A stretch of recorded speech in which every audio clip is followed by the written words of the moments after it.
যাচ্ছি আহ, একটা পেঁয়াজ ক্ষেত পরিদর্শন করার জন্য এখানে।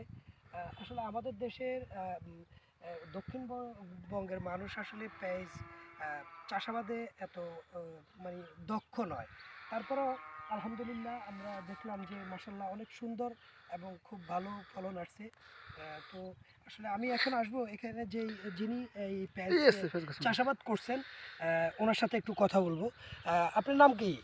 আমার নাম ফয়জুল ইসলাম। ফয়েজুল ইসলাম। ফয়েজ ভাই, আপনি আগে কখনো এই পেঁয়াজ চাষাবাদ করেছেন? আমরা আগে চাষাবাদ করছি বলতে আমরা চারা কিনে আইনা ওই যে মরিচ ক্ষেতের লোলে লোলে রুখতাম। আচ্ছা, এমনি এইভাবে করিনি, কখনো করেন নাই না? কখনো করিনি। মানে এখন এইভাবে করার পরে আপনার আজকের এই পেঁয়াজের যেই বাগান বা পেঁয়াজের যেই জমিন, এইটা দেখে আপনার কাছে কেমন লাগতেছে এখন? আমার কাছে অনেক আনন্দিত লাগছে। আচ্ছা, আপনি এই পেঁয়াজ ক্ষেত এই চাষাবাদ করার জন্য সবচেয়ে কার কাছ থেকে উৎসাহ উদ্দীপনা বলেন আর এই আলোচনা বা পরামর্শ বলেন, কার কাছ থেকে নিছিলেন? আমরা পরামর্শ পাইছি এই মাহবুবুল আলম আজাদ স্যার, উনি আমাদের কৃষি মাঠ কর্মী। আচ্ছা। হ্যাঁ, উনি আমাদেরকে উৎসাহিত করছে এই পেঁয়াজ চাষাবাদ করার জন্য, এবং উনি বলছে যে এই সার বীজ ওনারা এই সরকারি ভর্তুকি আমাদেরকে দেওয়া হবে দিবে না? আচ্ছা, কৃষককে। প্রিয় দর্শক, আমরা এখন আসবো এই এই ব্লকের বা এই ইউনিয়নের কৃষি অফিসার মাহবুবুল আজাদ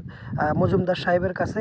আমরা জানতে চাইবো যে এই বঙ্গের মানুষ তো এই চাষাবাদে এত উপযোগী ছিল না, তো ওনার উৎসাহ উদ্দীপনায় প্রচেষ্টায় মাসাল্লাহ যথেষ্ট যথেষ্ট সুন্দর চাষাবাদ হয়েছে।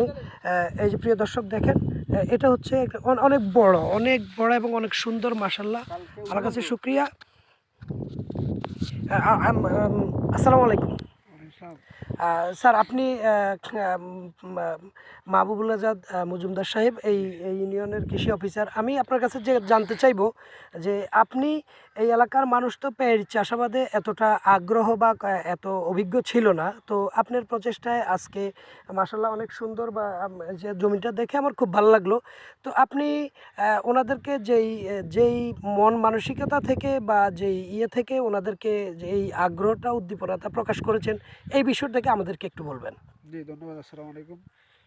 আপনার উদ্দেশ্যে বা আপনাদের যারা আমাদের এই ভিডিও দেখতেছে তাদের উদ্দেশ্যে বলছিলাম যে আমাদের এটা হচ্ছে একটা রবি ফসলের মাঠ, রবি শস্যের মাঠ। তো এখানে যারা যারা আছে, এখানে দেখবেন যে আপনি লাল শাক আছে, মরিচ আছে, কুমড়া করছে, লাউ করছে, সরিষাও করছে। একজন ফয়েজ ভাই আছেন, ওনার নাম হচ্ছে ফয়েজ ভাই। উনিও কিন্তু সরিষা এবং মসুরটা করে।